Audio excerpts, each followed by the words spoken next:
kita rindu sosok B.J. Habibie.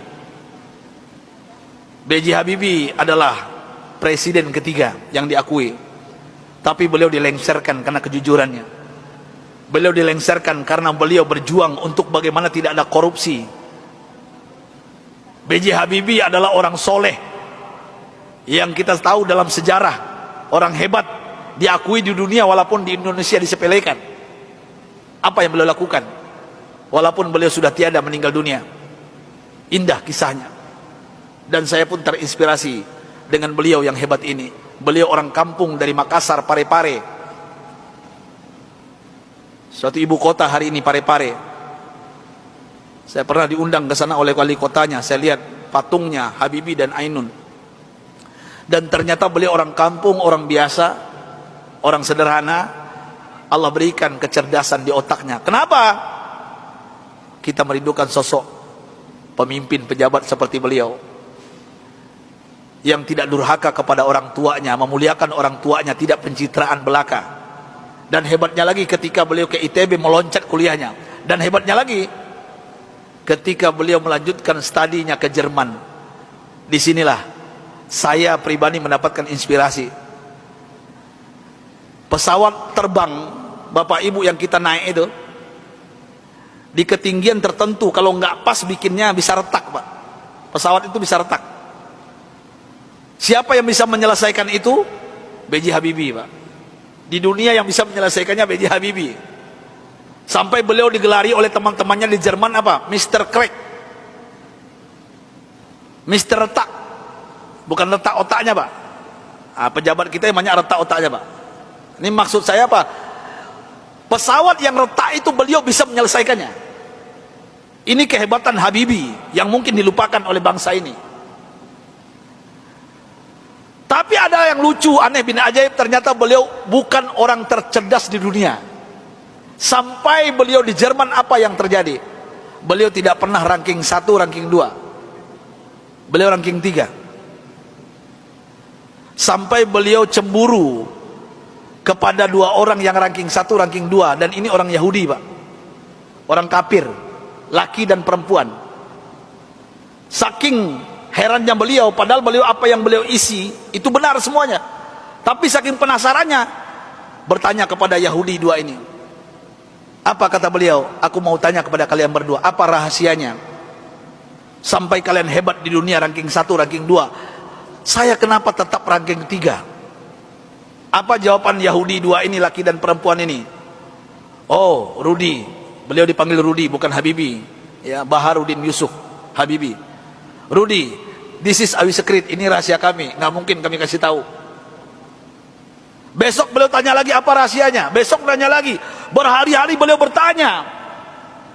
Akhirnya bosan Yahudi 2 ini. Sampai Yahudi ini mengatakan, Bapak Ibu, rahasianya. Come here, Rudi. Sini Rudi, kami mau mengatakan kepada engkau, tahukah engkau rahasia? Kenapa kami cerdas? Kenapa kami ranking 1, ranking 2 hebat? Apa jawabannya? Ini yang membuat B.J. Habibie malu dan meneteskan air mata.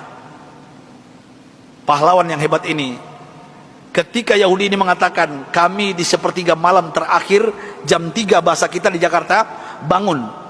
Setelah itu kami mandi. Setelah mandi kami pakai baju yang wangi. Setelah itu kami ambil Al-Quran. Kami baca Al-Quran. Kaget B.J. Habibie. You read Al-Quran? Yes. Kalian kan kafir Yahudi, kenapa baca Al-Quran? Kami yakin dengan Al-Quran. Walaupun kami tidak mempercayai Al-Quran, mempercayai Islam, tapi kami yakin dengan Al-Quran. Heran B.J. Habibie, orang kafir Yahudi yang juara 1, juara 2 di Jerman ini, setiap jam 3 pagi mandi, pakai minyak wangi, baca Quran. Apa jawaban mereka? Kami baca Quran. Tahukah engkau Rudi, setelah kami baca Al-Quran, saraf kami ini rileks, otak kami cerdas, metabolisme tubuh kami dahsyat, imun.